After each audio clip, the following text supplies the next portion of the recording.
Gloria Pachón, la viuda de Luis Carlos Galán Sarmiento y madre de sus 3 hijos, nos contó detalles síntomas de la personalidad de su esposo. Revela cómo se conocieron y qué papel jugaba ella en los discursos y posiciones del líder liberal.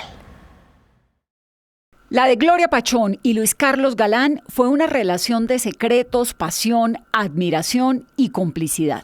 Cuando él escribía y él preparaba sus discursos y preparaba sus declaraciones y las columnas en el periódico, pues en cierta forma trabajábamos juntos. ¿Usted le ayudaba? Sí, claro. ¿Él le editaba, lo corregía, lo acompañaba? No, él me consultaba muchas cosas, de las cosas que decía. Muchas veces yo le hacía muchas sugerencias, no siempre me las aceptaba. Galán fue tan inquebrantable en sus convicciones como en su determinación para enamorarla. ¿Cómo era él como conquistador? No, era lo mismo que era en todo sentido. Era muy serio, muy estricto, muy... En fin, en cierta forma, a veces muy callado, pero era también una persona tímida, era muy tímido. Entonces esa timidez era a la vez atractiva. Claro. Porque a pesar de su fuerza, en la manera como definía y como defendía sus ideas y como se comportaba, pues era una persona tímida en el fondo. Después de haber afrontado... ¿A usted qué le gustó de él?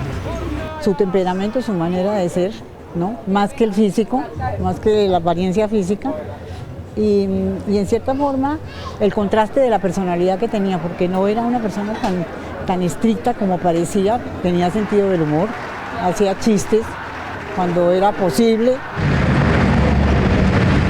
El romance de ellos comenzó en la rotativa del periódico El Tiempo, en el que ambos trabajaban. Ella era una reportera que cubría desde política hasta concursos de belleza. ¿Conoció a Jackie Kennedy usted? Claro, yo cubrí el viaje de los Kennedy cuando vinieron a Colombia. ¿Y cómo era Jackie Kennedy?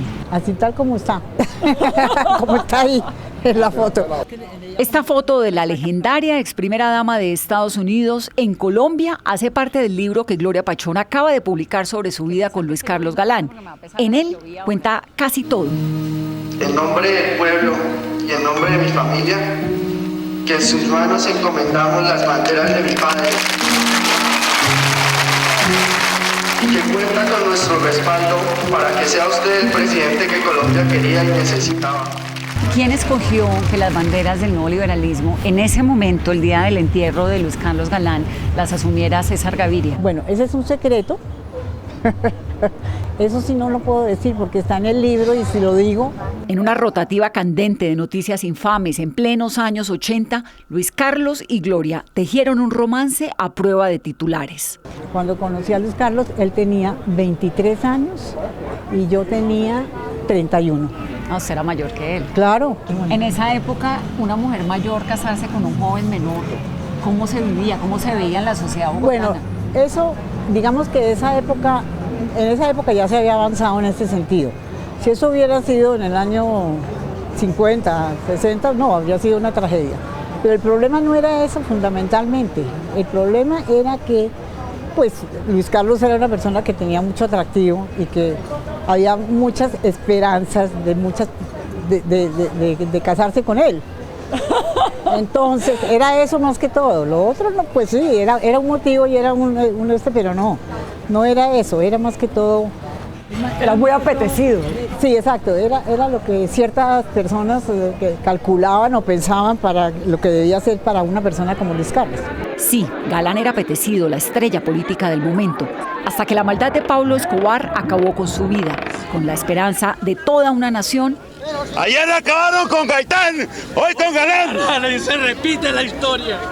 Y con una memorable historia de amor. ¿Logró recomponer su vida? Sí, claro. ¿Se volvió a enamorar alguna vez? No, eso no. ¿Nunca? Desde este punto de vista no, pero desde todos los puntos de vista de resto sí. Claro. ¿Por qué nunca se volvió a enamorar? No sé, no puedo decir, pero no, ni siquiera lo pensé, ni siquiera lo sentí, no. ¿Pero tuvo pretendientes? No, muchos amigos, pero no, más allá de una amistad, nada. 30 años después, es abuela y madre de 3 hijos, de los cuales 2 son políticos, como su padre. Ella los acompaña, venciendo los temores de antaño. ¿Sus hijos haciendo política no le dan miedo? No, pues sí, claro que me preocupa. Y en este momento también estoy preocupada. Pero si yo les dijera que hicieran algo que no quieren o que no los inspira, que no que no es realmente su deseo, pues no tendría sentido. Y como en los mejores tiempos de su vida como periodista, junto a ese hombre de crespos alborotados, sigue guardando secretos, como cuando sus 2 hijos fueron candidatos al Congreso de Colombia. ¿Por quién votó? ¿Por Juan Manuel o por Carlos Fernando? Eso no se lo diría a nadie nunca. Nunca. ¿A quién le contó? Ellos no saben, no, a nadie. No, a nadie. Vanessa de la Torre, Noticias Caracol.